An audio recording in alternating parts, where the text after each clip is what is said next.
আসসালামু আলাইকুম সুপ্রিয় শিক্ষার্থী। সিস্টেম এডুকেশনের পক্ষ থেকে তোমাদেরকে জানাই আন্তরিক শুভেচ্ছা এবং অভিনন্দন। আশা করি সবাই ভালো আছো। আজকে যে বিষয়টা নিয়ে আলোচনা করতে যাচ্ছি, ষান্মাসিক সামষ্টিক মূল্যায়ন 2024, ইতিহাস ও সামাজিক বিজ্ঞান 6ষ্ঠ শ্রেণী। মূল্যায়নের প্রজেক্টের নাম দায়িত্বশীল ভূমিকায় আমি। দেখো, এখানে বলা হয়েছে যে আমাদের চারপাশে নানা রকম মানুষের বসবাস, তাদের নিশ্চয়ই পরিচয় রয়েছে। আমাদের ক্লাসের প্রত্যেকেরই আত্মপরিচয় রয়েছে। এই পরিচয় রয়েছে সাদৃশ্য ও বৈচিত্র্য। আমরা মূল্যায়ন প্রথম কাজটিতে জোড়াই সহপাঠীদের আত্মপরিচয় সম্বন্ধে অনুসন্ধান করব। এরপর অতীত ও বর্তমান সময়ে মানুষের জীবন ও জীবিকা তুলে ধরব। সেই রকম ভৌগোলিক পরিচয় আমরা জীবন ও জীবিকা শনাক্ত করে তুলতে পারব।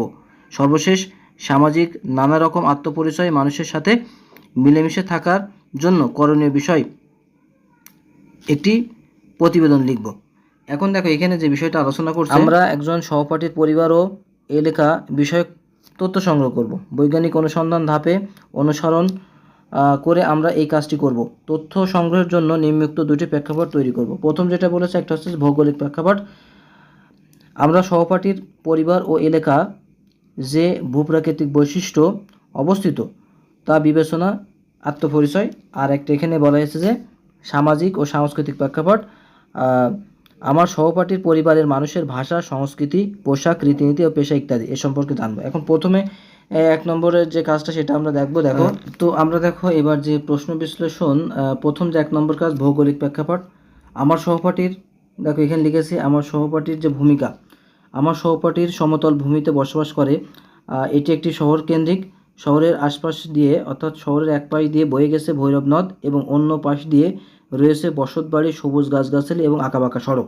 এটা হচ্ছে ক নম্বর প্রশ্ন উত্তর। খ নম্বর আমরা লিখতে পারি সামাজিক ও সাংস্কৃতিক প্রেক্ষাপটে যেটা উল্লেখ করতে হবে সেটা হচ্ছে, দেখো ভাষা হচ্ছে বাংলা, তার মানে আমরা বাংলা ভাষার কথা বলি। সংস্কৃতি হিসেবে আমরা জাতিগতভাবে আমরা বাঙালি। ধর্ম হচ্ছে হিন্দু এবং মুসলমান, অর্থাৎ হিন্দু মানে এলাকাতে হিন্দু এবং মুসলমান ধর্মের লোকজন আছে।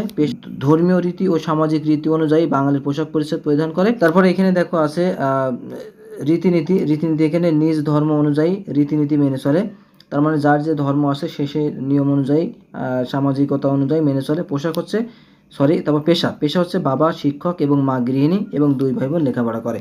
এই হচ্ছে প্রথম যে দুইটা শখের যে তথ্যগুলো আছে সেগুলো এখানে আলোচনা করা হয়েছে। তো আশা করা যায় তোমরা বুঝতে পেরেছো। পরবর্তী আরও যে প্রশ্নগুলো আছে প্রশ্নগুলো উত্তর করতেছি, ততক্ষণ আমাদের সঙ্গে থাকো।